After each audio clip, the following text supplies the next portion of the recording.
ಸಚಿವ ತಿಮ್ಮಾಪುರೆ ನಾನು ರಾಜೀನಾಮೆ ನೀಡುವ ಪ್ರಶ್ನೆಯೇ ಇಲ್ಲ ಅಂತ ಹೇಳ್ತಿದ್ದಾರೆ. ಆದರೆ ಸಚಿವ ತಿಮ್ಮಾಪುರೆ ಅವರ ರಾಜೀನಾಮೆ ಆಗಲೇಬೇಕು ಅಂತ ಆಗ್ರಹಿಸಿ ಬಿಜೆಪಿ ಹಾಗೆ ಜೆಡಿಎಸ್ನ ಸದಸ್ಯರು ವಿಧಾನಸೌಧದಲ್ಲಿ ಪ್ರತಿಭಟನೆಯನ್ನ ಮುಂದುವರೆಸಿದ್ದಾರೆ. ಇವತ್ತು ಕಲಾಪದ ಕೊನೆಯ ದಿನ, ಈ ಸ್ಪೆಷಲ್ ಸೆಷನ್ ಏನು ಕರೆಯಲಾಗಿದೆ ಅದರ ಕೊನೆಯ ದಿನ. ಆದರೆ ಇವತ್ತು ಇಡೀ ದಿನ ಬಹುಶಃ ದೋಸ್ತಿ ಶಾಸಕರಿಂದ ತಿಮ್ಮಾಪುರ ಅವರ ರಾಜೀನಾಮೆ ಆಗ್ರಹಿಸಿ ಪ್ರತಿಭಟನೆಯೇ ಹೈಲೈಟ್ ಆಗೋ ಸಾಧ್ಯತೆ ಇದೆ. ಅಹೋರಾತ್ರಿ ಧರಣಿಯನ್ನು ನಡೆಸಲಾಯಿತು. ಅದರ ಜೊತೆಯಲ್ಲೇ ಇವತ್ತು ಬೆಳಗಿನಿಂದಲೂ ಮತ್ತೆ ಇದೇ ವಿಚಾರವನ್ನು ಮುಂದಿಟ್ಕೊಂಡು ಪ್ರಸ್ತಾಪವನ್ನು ಮಾಡ್ತಾ ಇದ್ದಾರೆ. ತಿಮ್ಮಾಪುರ ಅವರ ರಾಜೀನಾಮೆ ಆಗೇ ತೀರಬೇಕು ಅನ್ನೋದು ಜೆಡಿಎಸ್ ಹಾಗೆ ಬಿಜೆಪಿ ಸದಸ್ಯರ ಬಿಗಿಪಟ್ಟಾಗಿದೆ.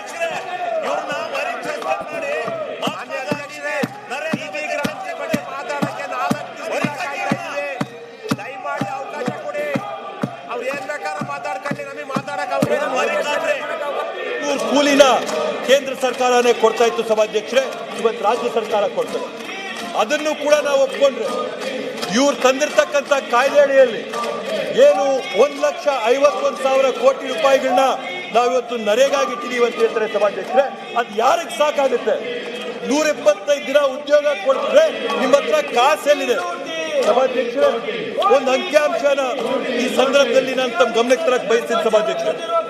ದೇಶಾದ್ಯಂತ ಇವತ್ತು ನಾವು ಕೊಟ್ಟಿರ್ತಕ್ಕಂಥ ಉದ್ಯೋಗ ಚೀಟಿಗಳು ಎಷ್ಟಂತಂದ್ರೆ, ಜಾಬ್ ಕಾರ್ಡ್ಸ್ ನಾವು ಎಷ್ಟು ಕೊಟ್ಟಿದ್ದೀವಿ ಅಂತಂದ್ರೆ 15,57,000 ಜಾಬ್ ಕಾರ್ಡ್ಗಳನ್ನ ಇವತ್ತು 57 ಲಕ್ಷ ಜಾಬ್ ಕಾರ್ಡ್ಗಳನ್ನ ಇವತ್ತು ನಾವು ದೇಶಾದ್ಯಂತ ಕೊಟ್ಟಿದ್ದೀವಿ ಸಭಾಧ್ಯಕ್ಷರೇ.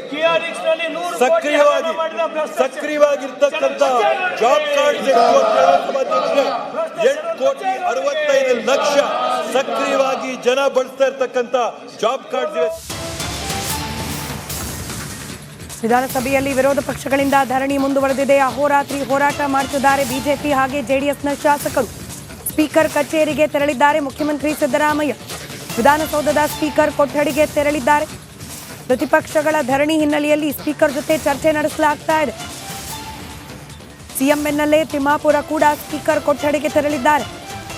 ಕ್ಷಣಕ್ಕೂ ಕುತೂಹಲಕ್ಕೆ ಕಾರಣವಾಗ್ತಾ ಇದೆ ವಿಧಾನಸೌಧದಲ್ಲಿ ಇವತ್ತಾಗ್ತಾ ಇರುವ ಬೆಳವಣಿಗೆಗಳು. ಒಂದ್ ಕಡೆ ವಿರೋಧ ಪಕ್ಷಗಳ ಬಿಗಿಪಟ್ಟು, ಮತ್ತೊಂದು ಕಡೆಯಲ್ಲಿ ಮುಖ್ಯಮಂತ್ರಿ ಸಿದ್ದರಾಮಯ್ಯ ಹಾಗೆ ಖುದ್ದು ಸಚಿವ ತಿಮ್ಮಾಪುರ ಯಾವ ರೀತಿಯಾದ ನಿರ್ಧಾರಕ್ಕೆ ಬರ್ತಾರೆ ಅನ್ನೋ ವಿಚಾರ.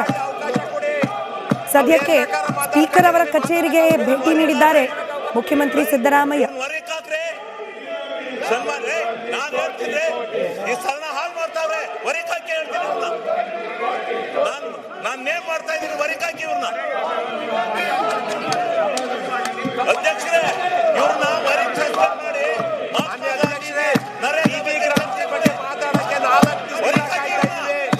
ದಯಮಾಡಿ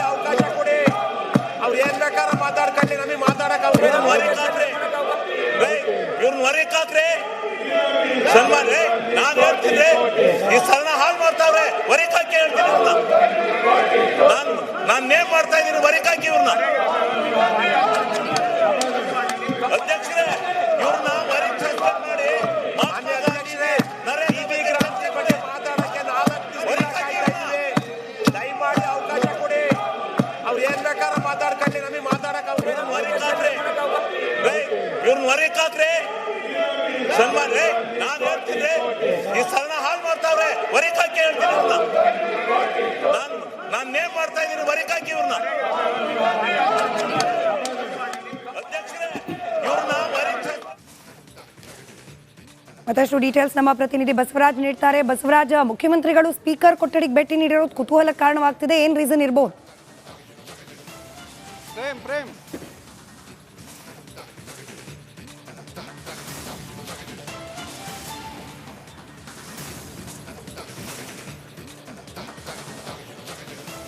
ಖಂಡಿತ ಸ್ಮಿತಾ, ನಿನ್ನೆಯಿಂದ ಅಹೋರಾತ್ರಿ ಧರಣಿಯನ್ನು ಬಿಜೆಪಿ ವಿಧಾನಸಭೆಯಲ್ಲಿ ಮಾಡ್ತಾ ಇರೋದ್ರಿಂದ ಸಹಜವಾಗಿ ರಾಜ್ಯ ಸರ್ಕಾರದ ಮೇಲೆ ಒಂದು ಒತ್ತಡ ಸಾಕಷ್ಟು ತಿಮ್ಮಾಪುರ ಅವರ ಬಗ್ಗೆ ಸಮರ್ಥನೆಯನ್ನು ಸಚಿವ ಸಂಪುಟ ಸಿಎಂ ಅವರು ಮಾಡಿಕೊಂಡ್ರು ಕೂಡ ದೊಡ್ಡ ಮಟ್ಟದ ಹಗರಣ ನಡೆದಿದೆ, ಗಂಭೀರವಾದಂಥ ಆರೋಪಗಳು ಬಂದಿದ್ದಾವೆ. 6,000 ಕೋಟಿಯಷ್ಟು ಭ್ರಷ್ಟಾಚಾರ ಆಗಿದೆ ಅನ್ನುವಂಥ ಗಂಭೀರವಾದಂಥ ಆರೋಪವನ್ನು ಬಿಜೆಪಿ ಮಾಡ್ತಾ ಇರೋದ್ರೆ ಸಹಜವಾಗಿ ಇವತ್ತು ಪೂರ್ತಿ ಅಧಿವೇಶನ ನಡೆಯೋಕ್ಕೂ ಕೂಡ ಬಿಜೆಪಿ ಸದಸ್ಯರು ಬಿಡ್ತಾ ಇಲ್ಲ. ಸದನದ ಬಾವಿಗೆ ಇಳಿದು ಪ್ರತಿಭಟನೆಯನ್ನು ಮಾಡ್ತಾ ಇದ್ದಾರೆ, ಸರ್ಕಾರದ ವಿರುದ್ಧ ಧಿಕ್ಕಾರವನ್ನು ಕೂಗ್ತಾ ಇದ್ದಾರೆ. ಹೀಗಾಗಿ ಒಂದು ರೀತಿಯಲ್ಲಿ ರಾಜ್ಯ ಸರ್ಕಾರಕ್ಕೆ ಇದು ಮುಜುಗರ ಮತ್ತು ಸಂಕಷ್ಟವನ್ನು ತಂದುಕೊಂಡಿರತಕ್ಕಂಥದ್ದು.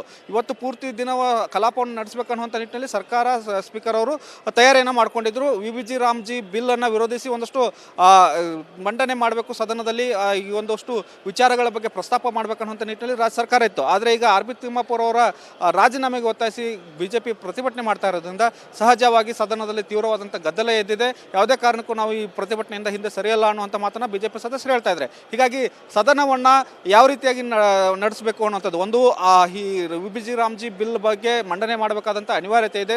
ಶಿಫಾರಸುಗಳು ಒಂದಷ್ಟು ಕೇಂದ್ರ ಸರ್ಕಾರಕ್ಕೆ ಕಳಿಸಬೇಕಾಗಿರ್ತಕ್ಕಂಥ ಅನಿವಾರ್ಯತೆ ಇದೆ. ಈ ನಡುವೆ ಬಿಜೆಪಿ ಗದ್ದಲ ಎಬ್ಸಿರೋದ್ರಿಂದ ಸದನವನ್ನು ಅರ್ಧಕ್ಕೆ ಮೊಟಕ್ಕೆ ಕಳಿಸಬೇಕಾ ಅಥವಾ ಪೂರ್ತಿ ನಾವು ಈ ಒಂದು VBG ರಾಮ್ಜಿ ಬಿಲ್ ವಿರುದ್ಧ ನಾವು ಒಂದಷ್ಟು ಏನು ಮಂಡನೆ ಮಾಡಬೇಕಾಗಿದೆ ಅದನ್ನು ಪೂರ್ಣವಾದ ಬಳಿಕ ಒಂದು ಸದನವನ್ನು ಮುಂದೂಡಬೇಕನ್ನೋದ್ರ ಬಗ್ಗೆ ಗಂಭೀರವಾದಂಥ ಚರ್ಚೆಗಳು ನಡೀತಾ ಇದ್ದಾವೆ. ಯಾಕಂದರೆ RB ತಿಮ್ಮಾಪುರ ಅವರು ಕೂಡ ನಿನ್ನೆ ಉತ್ತರವನ್ನು ಕೊಟ್ಟಿದ್ದಾರೆ ಸದನದಲ್ಲಿ. ಆದರೆ ಮತ್ತೆ ಇವತ್ತು ಇನ್ನಷ್ಟು ಸ್ಪಷ್ಟನೆ ಕೊಡುವಂಥ ಸಾಧ್ಯತೆಗಳಿದ್ದಾವೆ. ಯಾಕಂದರೆ ಈಗಾಗಲೇ ಸಮರ್ಥನೆಯನ್ನು ಮಾಡ್ಕೊಂಡಿದ್ದಾರೆ, ನಾನು ಯಾವ ತಪ್ಪು ಮಾಡಿಲ್ಲ ಅನ್ನುವಂಥ ಮಾತನ್ನು.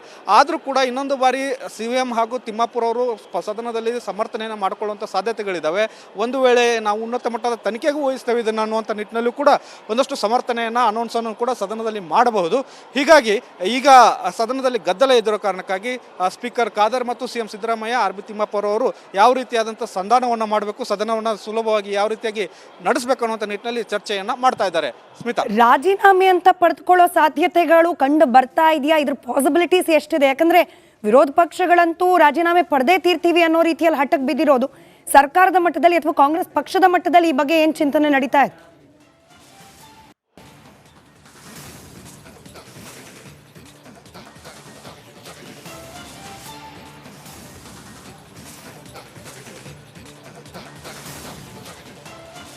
ಖಂಡಿತ ಸ್ಮಿತಾ, ಒಂದು ಕಡೆ ರಾಜೀನಾಮೆ ತೆಗೆದುಕೊಳ್ಳಬಹುದು ಅನ್ನೋಂಥ ಚರ್ಚೆಗಳಿದ್ರೂ ಕೂಡ ಆದರೆ ಕಾಂಗ್ರೆಸ್ ಪಕ್ಷ ಅಥವಾ ಹೈಕಮಾಂಡ್ ಈ ಬಗ್ಗೆ ಒಲವು ಹೊಂದಿಲ್ಲ, ಅಥವಾ CM ಸಿದ್ದರಾಮಯ್ಯ ಅವರು ಕೂಡ ರಾಜೀನಾಮೆ ತೆಗೆದುಕೊಳ್ಳೋದ್ರ ಬಗ್ಗೆ ಒಲವು ಹೊಂದಿಲ್ಲ ಅನ್ನೋಂಥದ್ದು. ಯಾಕಂದರೆ ಬಿಜೆಪಿ ಮಾಡ್ತಾ ಇರ್ತಕ್ಕಂಥ ಆಹಾರಗಳಿಗೆ ಇನ್ನೂವರೆಗೂ ಯಾವುದೋ ಸಾಕ್ಷಿಯನ್ನು ಒದಗಿಸಿಲ್ಲ ಅನ್ನುವಂಥದ್ದು ಕಾಂಗ್ರೆಸ್ಸಿಗರ ಒಂದು ನೇರವಾದಂಥ ಆರೋಪ. ಹೀಗಾಗಿ ಒಂದು ವೇಳೆ ನಾವು ರಾಜೀನಾಮೆಯನ್ನು ತೆಗೆದುಕೊಂಡ್ಬಿಟ್ರೆ ಬಿಜೆಪಿ ಮಾಡ್ತಕ್ಕಂತಹ ಆರೋಪಗಳಿಗೆ ನಾವೇ ಅಸ್ತ್ರವನ್ನು ಆಹಾರವನ್ನು ಕೊಟ್ಟಾಗ್ಬಿಡುತ್ತೆ. ಕೇವಲ ಆರೋಪಗಳಿಗೆ ನಾವು ರಾಜೀನಾಮೆ ತೆಗೆದುಕೊಂಡು ಬಿಟ್ಟಾಗುತ್ತೆ. ಯಾವುದಾದ್ರೂ ಪ್ರಬಲವಾದಂಥ ಸಾಕ್ಷಿ ಕೊಟ್ಟಿದ್ರೆ ನಾವು ರಾಜೀನಾಮೆ ತೆಗೆದುಕೊಳ್ಳಬಹುದಿತ್ತು ಅನ್ನುವಂಥ ನಿಟ್ಟಿನಲ್ಲಿ ಚಿಂತನೆಗಳು ಕಾಂಗ್ರೆಸ್ ಪಕ್ಷದಲ್ಲಿ ಆಗ್ತಾ ಇದ್ದಾವೆ. ಹೀಗಾಗಿ ಇವತ್ತು ಒಂದು ದಿನದ ಕಲಾಪ ಇದೆ. ಇದು 2-3 ದಿನದ ಹಿಂದೆ ಈ ಥರದ ಪ್ರತಿಭಟನೆಗಳನ್ನು ಬಿಜೆಪಿ ಏನಾದರೂ ಆರಂಭಿಸಿದ್ರೆ ಸಹಜವಾಗಿ ರಾಜ್ಯ ಸರ್ಕಾರದ ಮೇಲೆ ಒತ್ತಡ ಬಂದಿರತಕ್ಕಂಥದ್ದು ಮತ್ತು ಸದನವು ಕೂಡ ನಡೆಸಬೇಕಾದಂಥ ಅನಿವಾರ್ಯತೆ ಇದ್ದಿರೋ ಕಾರಣಕ್ಕಾಗಿ ರಾಜೀನಾಮೆ ತೆಗೆದುಕೊಳ್ಳುವಂಥ ಕೆಲಸಗಳಾದರೂ ಆಗಬಹುದು, ಅಥವಾ ಈ ಬಗ್ಗೆ ಉನ್ನತ ಮಟ್ಟದ ಒಂದಷ್ಟು ಅನೌನ್ಸ್ಮೆಂಟ್ಗಳಾದರೂ ಅಥವಾ ಘೋಷಣೆಗಳಾದರೂ ಆಗಬಹುದಿತ್ತು. ಆದರೆ ಇವತ್ತು ಅಧಿವೇಶನ ಕೊನೆಯ ದಿನ ಆಗಿರೋದ್ರಿಂದ ಸಹಜವಾಗಿ ಇವತ್ತು ಸಾಯಂಕಾಲ ಅಷ್ಟೊತ್ತಿಗೆ ಅಧಿವೇಶನ ಮುಗಿದು ಹೋಗುತ್ತೆ. ಇವತ್ತು ಒಂದು ದಿನ ಪ್ರತಿಭಟನೆ ಮಾಡಿಕೊಂಡ್ರೂ ಪರವಾಗಿಲ್ಲ ಅನ್ನುವಂಥ ನಿಟ್ಟಿನಲ್ಲಿ ರಾಜ್ಯ ಸರ್ಕಾರ ಹಾಗೂ ಸಚಿವ CM ಸಿದ್ದರಾಮಯ್ಯ ಅವರು ನಿಲುವಿಗೆ ಬಂದಂತಿದೆ. ಕೇವಲ ಅವರಿಗೆ VBG ರಾಮ್ಜಿ ಬಗ್ಗೆ ಖಂಡಿಸಿ ಒಂದಷ್ಟು ನಿಲುವುಗಳನ್ನು ಕೇಂದ್ರಕ್ಕೆ ಶಿಫಾರಸು ಮಾಡಬೇಕಾಗಿದೆ. ಆ ನಿಟ್ಟಿನಲ್ಲಿ ಯಾವ ರೀತಿಯಾಗಿ ಈ ಶಿಫಾರಸುಗಳನ್ನು ಮಾಡಬೇಕು ಅನ್ನೋ ನಿಟ್ಟಿನಲ್ಲಿ ಸ್ಪೀಕರ್ ಜೊತೆ ಅವಕಾಶವನ್ನು ಕೇಳಿ ಮತ್ತು RB ತಿಮ್ಮಾಪುರ ಅವ್ರ ಬಗ್ಗೆ ಇನ್ನಷ್ಟು ಸ್ಪಷ್ಟನೆ ಕೊಡಿಸಬೇಕು ಅನ್ನುವಂಥ ನಿಟ್ಟಿನಲ್ಲಿ ಚರ್ಚೆ ಮಾತನಾಡಿರ್ತಕ್ಕಂಥದ್ದು. ಸದ್ಯದ ಮಾಹಿತಿಗಳ ಪ್ರಕಾರ ತಿಮ್ಮಾಪುರ ಅವರ ರಾಜೀನಾಮೆ ಬಗ್ಗೆ ಯಾವುದೇ ಸರ್ಕಾರದಲ್ಲಿ ಆಗಲಿ ಅಥವಾ ಹೈಕಮಾಂಡ್ನಿಂದ ಆಗಲಿ ಯಾವುದೇ ಸಂದೇಶಗಳು ಅಥವಾ ಯಾವುದೇ ನಿಲುವುಗಳು ವ್ಯಕ್ತವಾಗ್ತಾ ಇಲ್ಲ. ಸ್ಮಿತಾ, ಧನ್ಯವಾದ ಬಸವರಾಜ್ ಮಾಹಿತಿಗಾಗಿ.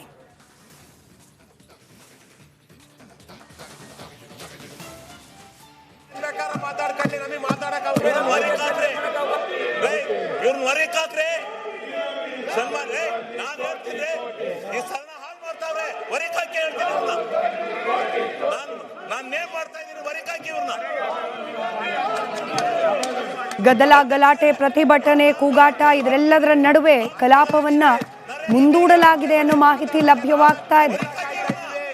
ಬಿಜೆಪಿ ಹಾಗೆ JDS ಸದಸ್ಯರಿಂದ ನಿರಂತರವಾಗಿ ಪ್ರತಿಭಟನೆಯನ್ನ ಮಾಡಲಾಗ್ತಾ ಇತ್ತು, ಧಿಕ್ಕಾರಗಳ ಘೋಷಣೆಯನ್ನ ಕೂಗಲಾಗ್ತಾ ಇತ್ತು. ಎಲ್ಲ ಗದ್ದಲ ಗಲಾಟೆಗಳ ನಡುವೆ ಕಲಾಪದ ಅವಧಿಯನ್ನ ಮುಂದೂಡಲಾಗಿದೆ ಅನ್ನುವ ಮಾಹಿತಿ ಲಭ್ಯವಾಗ್ತಾ ಇದೆ.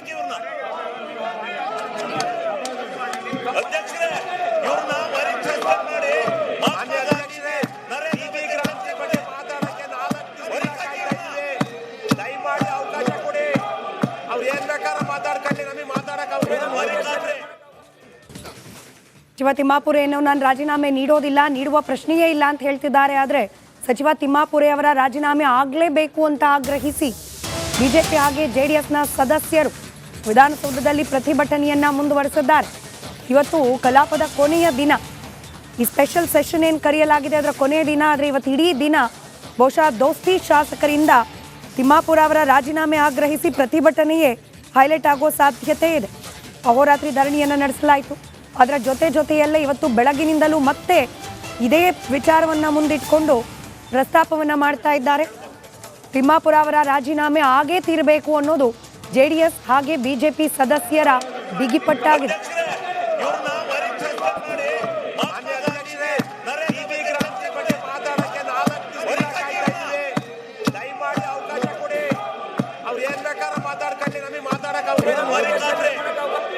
ಕೂಲಿನ ಕೇಂದ್ರ ಸರ್ಕಾರನೇ ಕೊಡ್ತಾ ಇತ್ತು ಸಭಾಧ್ಯಕ್ಷರೇ, ಇವತ್ತು ರಾಜ್ಯ ಸರ್ಕಾರ ಕೊಡ್ತಾರೆ. ಅದನ್ನು ಕೂಡ ನಾವು ಒಪ್ಕೊಂಡ್ರೆ ಇವ್ರು ತಂದಿರ್ತಕ್ಕಂಥ ಕಾಯ್ದೆ ಅಡಿಯಲ್ಲಿ ಏನು 1,51,000 ಕೋಟಿ ರೂಪಾಯಿಗಳನ್ನ ನಾವಿವತ್ತು ನರೇಗಾಗೆ ಇಟ್ಟಿದ್ದೀವಿ ಅಂತ ಹೇಳ್ತಾರೆ ಸಭಾಧ್ಯಕ್ಷರೇ. ಅದು ಯಾರಿಗೆ ಸಾಕಾಗುತ್ತೆ? 175 ದಿನ ಉದ್ಯೋಗ ಕೊಡ್ತಾರೆ, ನಿಮ್ಮ ಹತ್ರ ಕಾಸು ಎಲ್ಲಿದೆ? ಸಭಾಧ್ಯಕ್ಷರೇ, ಒಂದು ಅಂಕಿಅಂಶನ ಈ ಸಂದರ್ಭದಲ್ಲಿ ನಾನು ತಮ್ಮ ಗಮನಕ್ಕೆ ತರಕ್ಕೆ ಬಯಸ್ತೀನಿ ಸಭಾಧ್ಯಕ್ಷರೇ. ದೇಶಾದ್ಯಂತ ಇವತ್ತು ನಾವು ಕೊಟ್ಟಿರ್ತಕ್ಕಂಥ ಉದ್ಯೋಗ ಚೀಟಿಗಳು ಎಷ್ಟಂತಂದ್ರೆ, ಜಾಬ್ ಕಾರ್ಡ್ಸ್ ನಾವು ಎಷ್ಟು ಕೊಟ್ಟಿದ್ದೀವಿ ಅಂತಂದ್ರೆ 15,57,000 ಜಾಬ್ ಕಾರ್ಡ್ಗಳನ್ನ ಇವತ್ತು 57 ಲಕ್ಷ ಜಾಬ್ ಕಾರ್ಡ್ಗಳನ್ನ ಇವತ್ತು ನಾವು ದೇಶಾದ್ಯಂತ ಕೊಟ್ಟಿದ್ದೀವಿ ಸಭಾಧ್ಯಕ್ಷರೇ. ಸಕ್ರಿಯವಾಗಿರ್ತಕ್ಕಂಥ ಜಾಬ್ ಕಾರ್ಡ್ಸ್ ಸಭಾಧ್ಯಕ್ಷರೇ 8,65,00,000 ಸಕ್ರಿಯವಾಗಿ ಜನ ಬಳಸ್ತಾ ಇರ್ತಕ್ಕಂಥ ಜಾಬ್ ಕಾರ್ಡ್ಸ್ ಇವೆ.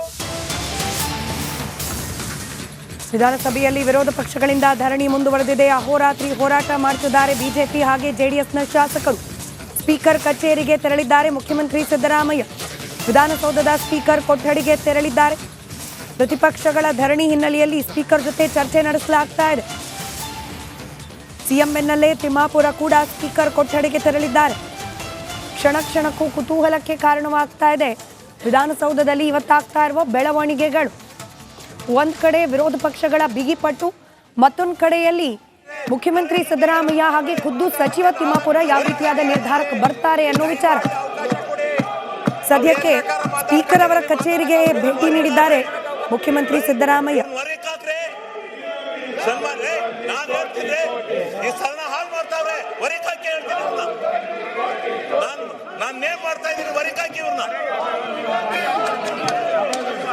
ಅಧ್ಯಕ್ಷರೇ, ಇವ್ರನ್ನ ಮಾಡಿ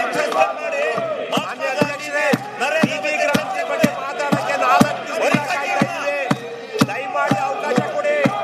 ಅವ್ರು ಏನ್ ಬೇಕಾದ್ರೆ ಮಾತಾಡ್ಕೊಳ್ಳಿ, ನಮಗೆ ಮಾತಾಡಕ್ ಇವ್ರನ್ನ ಹೊರಕಾಕ್ರೆ ಸನ್ಮಾನ್ ರೇ. ನಾನು ಹೇಳ್ತಿದ್ರೆ ಈ ಸದನ ಹಾಳು ಮಾಡ್ತಾವ್ರೆ, ಹೊರಕಾಕಿ ಹೇಳ್ತೀನಿ ಇವ್ರನ್ನ.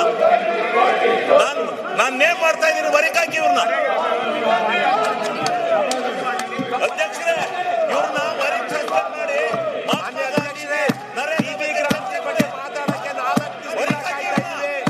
ದಯಮಾಡಿ ಅವಕಾಶ ಕೊಡಿ. ಅವ್ರು ಏನ್ ಬೇಕಾದ್ರೆ ಮಾತಾಡ್ಕೊಳ್ಳಿ, ನಮಗೆ ಮಾತಾಡಕ್ ಇವ್ರನ್ನ ಹೊರಕಾಕ್ರೆ ಸನ್ಮಾನ್ ರೇ. ನಾನು ಹೇಳ್ತಿದ್ರೆ ಈ ಸದನ ಹಾಳು ಮಾಡ್ತಾವ್ರೆ, ಹೊರಕಾಕಿ ಹೇಳ್ತೀನಿ ಇವ್ರನ್ನ. ನಾನು ನೇಮ್ ಮಾಡ್ತಾ ಇದ್ದೀನಿ, ಹೊರಕಾಕಿ ಇವ್ರನ್ನ. ಅಧ್ಯಕ್ಷರೇ, ಇವ್ರನ್ನ ಮತ್ತಷ್ಟು ಡೀಟೇಲ್ಸ್ ನಮ್ಮ ಪ್ರತಿನಿಧಿ ಬಸವರಾಜ್ ನೀಡ್ತಾರೆ. ಬಸವರಾಜ್, ಮುಖ್ಯಮಂತ್ರಿಗಳು ಸ್ಪೀಕರ್ ಕೊಠಡಿಗೆ ಭೇಟಿ ನೀಡಿರೋದು ಕುತೂಹಲಕ್ಕೆ ಕಾರಣವಾಗ್ತಿದೆ. ಏನ್ ರೀಸನ್ ಇರಬಹುದು? ಪ್ರೇಮ್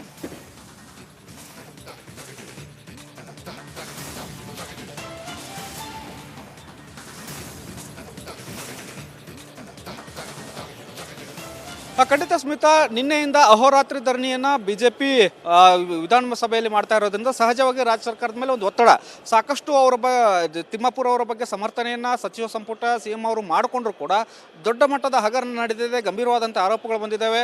6,000 ಕೋಟಿಯಷ್ಟು ಭ್ರಷ್ಟಾಚಾರ ಆಗಿದೆ ಅನ್ನುವಂಥ ಗಂಭೀರವಾದಂಥ ಆರೋಪವನ್ನು ಬಿಜೆಪಿ ಮಾಡ್ತಾ ಇರೋದ್ರೆ ಸಹಜವಾಗಿ ಇವತ್ತು ಪೂರ್ತಿ ಅಧಿವೇಶನ ನಡೆಯೋಕ್ಕೂ ಕೂಡ ಬಿಜೆಪಿ ಸದಸ್ಯರು ಬಿಡ್ತಾ ಇಲ್ಲ. ಸದನದ ಬಾವಿಗೆ ಇಳಿದು ಪ್ರತಿಭಟನೆಯನ್ನು ಮಾಡ್ತಾ ಇದ್ದಾರೆ, ಸರ್ಕಾರದ ವಿರುದ್ಧ ಧಿಕ್ಕಾರವನ್ನು ಕೂಗ್ತಾ ಇದ್ದಾರೆ. ಹೀಗಾಗಿ ಒಂದು ರೀತಿಯಲ್ಲಿ ರಾಜ್ಯ ಸರ್ಕಾರಕ್ಕೆ ಇದು ಮುಜುಗರ ಮತ್ತು ಸಂಕಷ್ಟವನ್ನು ತಂದು ಒಡ್ಡಿರತಕ್ಕಂಥದ್ದು.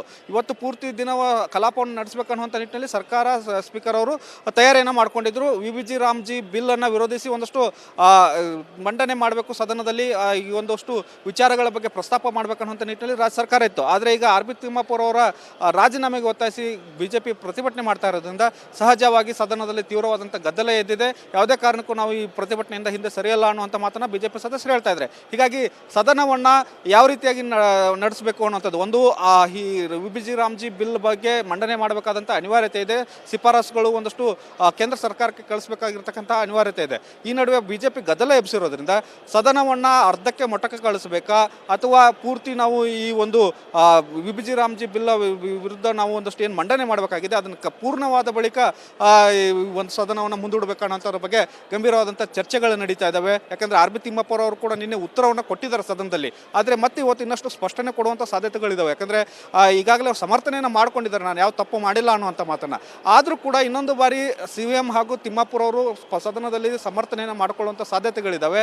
ಒಂದು ವೇಳೆ ನಾವು ಉನ್ನತ ಮಟ್ಟದ ತನಿಖೆಗೂ ವಹಿಸ್ತೇವೆ ಇದನ್ನು ಅನ್ನುವಂಥ ನಿಟ್ಟಿನಲ್ಲೂ ಕೂಡ ಒಂದಷ್ಟು ಸಮರ್ಥನೆಯನ್ನು ಅನೌನ್ಸನ್ನು ಕೂಡ ಸದನದಲ್ಲಿ ಮಾಡಬಹುದು.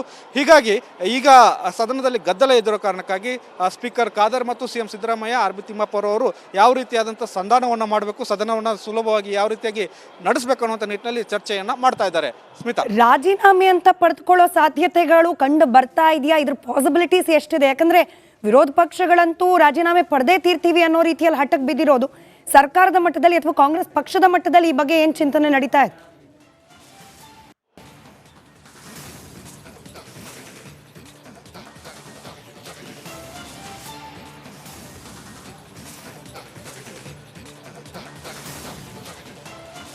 ಖಂಡಿತ ಸ್ಮಿತಾ, ಒಂದು ಕಡೆ ರಾಜೀನಾಮೆ ತೆಗೆದುಕೊಳ್ಳಬಹುದು ಅನ್ನೋಂಥ ಚರ್ಚೆಗಳಿದ್ರೂ ಕೂಡ ಆದರೆ ಕಾಂಗ್ರೆಸ್ ಪಕ್ಷ ಅಥವಾ ಹೈಕಮಾಂಡ್ ಈ ಬಗ್ಗೆ ಒಲವು ಹೊಂದಿಲ್ಲ ಅಥವಾ CM ಸಿದ್ದರಾಮಯ್ಯ ಅವರು ಕೂಡ ರಾಜೀನಾಮೆ ತೆಗೆದುಕೊಳ್ಳೋದ್ರ ಬಗ್ಗೆ ಒಲವು ಹೊಂದಿಲ್ಲ ಅನ್ನೋಂಥದ್ದು. ಯಾಕಂದರೆ ಬಿಜೆಪಿ ಮಾಡ್ತಾ ಇರ್ತಕ್ಕಂಥ ಆಹಾರಗಳಿಗೆ ಇನ್ನೂವರೆಗೂ ಯಾವುದೋ ಸಾಕ್ಷಿಯನ್ನು ಒದಗಿಸಿಲ್ಲ ಅನ್ನುವಂಥದ್ದು ಕಾಂಗ್ರೆಸ್ಸಿಗರ ಒಂದು ನೇರವಾದಂಥ ಆರೋಪ. ಹೀಗಾಗಿ ಒಂದು ವೇಳೆ ನಾವು ರಾಜೀನಾಮೆಯನ್ನು ತೆಗೆದುಕೊಂಡು ಬಿಟ್ಟರೆ ಬಿಜೆಪಿ ಮಾಡ್ತಕ್ಕಂತಹ ಆರೋಪಗಳಿಗೆ ನಾವೇ ಅಸ್ತ್ರವನ್ನು ಆಹಾರವನ್ನು ಕೊಟ್ಟಾಗ್ಬಿಡುತ್ತೆ. ಕೇವಲ ಆರೋಪಗಳಿಗೆ ನಾವು ರಾಜೀನಾಮೆ ತೆಗೆದುಕೊಂಡು ಬಿಟ್ಟಾಗುತ್ತೆ. ಯಾವುದಾದ್ರೂ ಪ್ರಬಲವಾದಂಥ ಸಾಕ್ಷಿ ಕೊಟ್ಟಿದ್ದರೆ ನಾವು ರಾಜೀನಾಮೆ ತೆಗೆದುಕೊಳ್ಳಬಹುದಿತ್ತು ಅನ್ನುವಂಥ ನಿಟ್ಟಿನಲ್ಲಿ ಚಿಂತನೆಗಳು ಕಾಂಗ್ರೆಸ್ ಪಕ್ಷದಲ್ಲಿ ಆಗ್ತಾ ಇದ್ದಾವೆ. ಹೀಗಾಗಿ ಇವತ್ತು ಒಂದು ದಿನದ ಕಲಾಪ ಇದೆ. ಇದು 2-3 ದಿನದ ಹಿಂದೆ ಈ ಥರದ ಪ್ರತಿಭಟನೆಗಳನ್ನು ಬಿಜೆಪಿ ಏನಾದರೂ ಆರಂಭಿಸಿದರೆ ಸಹಜವಾಗಿ ರಾಜ್ಯ ಸರ್ಕಾರದ ಮೇಲೆ ಒತ್ತಡ ಬಂದಿರತಕ್ಕಂಥದ್ದು ಮತ್ತು ಸದನವು ಕೂಡ ನಡೆಸಬೇಕಾದಂಥ ಅನಿವಾರ್ಯತೆ ಇದ್ದಿರೋ ಕಾರಣಕ್ಕಾಗಿ ರಾಜೀನಾಮೆ ತೆಗೆದುಕೊಳ್ಳುವಂಥ ಕೆಲಸಗಳಾದರೂ ಆಗಬಹುದು ಅಥವಾ ಈ ಬಗ್ಗೆ ಉನ್ನತ ಮಟ್ಟದ ಒಂದಷ್ಟು ಅನೌನ್ಸ್ಮೆಂಟ್ಗಳಾದರೂ ಅಥವಾ ಘೋಷಣೆಗಳಾದರೂ ಆಗಬಹುದಿತ್ತು. ಆದರೆ ಇವತ್ತು ಅಧಿವೇಶನ ಕೊನೆಯ ದಿನ ಆಗಿರೋದ್ರಿಂದ ಸಹಜವಾಗಿ ಇವತ್ತು ಸಾಯಂಕಾಲ ಅಷ್ಟೊತ್ತಿಗೆ ಅಧಿವೇಶನ ಮುಗಿದು ಹೋಗುತ್ತೆ. ಇವತ್ತೊಂದು ದಿನ ಪ್ರತಿಭಟನೆ ಮಾಡಿಕೊಂಡ್ರೂ ಪರವಾಗಿಲ್ಲ ಅನ್ನುವಂಥ ನಿಟ್ಟಿನಲ್ಲಿ ರಾಜ್ಯ ಸರ್ಕಾರ ಹಾಗೂ ಸಚಿವ CM ಸಿದ್ದರಾಮಯ್ಯ ಅವರು ನಿಲುವಿಗೆ ಬಂದಂತಿದೆ. ಕೇವಲ ಅವರಿಗೆ ವಿಬಿಜಿ ರಾಮ್ಜಿ ಬಗ್ಗೆ ಖಂಡಿಸಿ ಒಂದಷ್ಟು ನಿಲುವುಗಳನ್ನು ಕೇಂದ್ರಕ್ಕೆ ಶಿಫಾರಸು ಮಾಡಬೇಕಾಗಿದೆ. ಆ ನಿಟ್ಟಿನಲ್ಲಿ ಯಾವ ರೀತಿಯಾಗಿ ಈ ಶಿಫಾರಸುಗಳನ್ನು ಮಾಡಬೇಕು ಅನ್ನೋ ನಿಟ್ಟಿನಲ್ಲಿ ಸ್ಪೀಕರ್ ಜೊತೆ ಅವಕಾಶವನ್ನು ಕೇಳಿ ಮತ್ತು ಆರ್ ಬಿ ತಿಮ್ಮಾಪುರ ಅವ್ರ ಬಗ್ಗೆ ಇನ್ನಷ್ಟು ಸ್ಪಷ್ಟನೆ ಕೊಡಿಸಬೇಕು ಅನ್ನುವಂಥ ನಿಟ್ಟಿನಲ್ಲಿ ಚರ್ಚೆ ಮಾತನಾಡಿರ್ತಕ್ಕಂಥದ್ದು. ಸದ್ಯದ ಮಾಹಿತಿಗಳ ಪ್ರಕಾರ ತಿಮ್ಮಾಪುರ ಅವರ ರಾಜೀನಾಮೆ ಬಗ್ಗೆ ಯಾವುದೇ ಸರ್ಕಾರದಲ್ಲಿ ಆಗಲಿ ಅಥವಾ ಹೈಕಮಾಂಡ್ನಿಂದ ಆಗಲಿ ಯಾವುದೇ ಸಂದೇಶಗಳು ಅಥವಾ ಯಾವುದೇ ನಿಲುವುಗಳು ವ್ಯಕ್ತವಾಗ್ತಾ ಇಲ್ಲ. ಸ್ಮಿತಾ, ಧನ್ಯವಾದ ಬಸವರಾಜ್ ಮಾಹಿತಿಗಾಗಿ.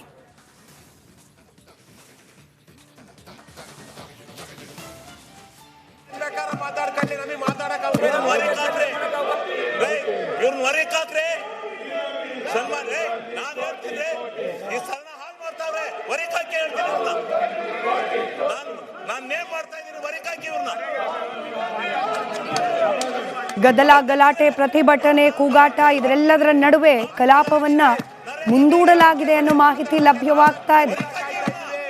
ಬಿಜೆಪಿ ಹಾಗೆ JDS ಸದಸ್ಯರಿಂದ ನಿರಂತರವಾಗಿ ಪ್ರತಿಭಟನೆಯನ್ನ ಮಾಡಲಾಗ್ತಾ ಇತ್ತು, ಧಿಕ್ಕಾರಗಳ ಘೋಷಣೆಯನ್ನ ಕೂಗಲಾಗ್ತಾ ಇತ್ತು. ಎಲ್ಲ ಗದ್ದಲ ಗಲಾಟೆಗಳ ನಡುವೆ ಕಲಾಪದ ಅವಧಿಯನ್ನ ಮುಂದೂಡಲಾಗಿದೆ ಅನ್ನುವ ಮಾಹಿತಿ ಲಭ್ಯವಾಗ್ತಾ ಇದೆ.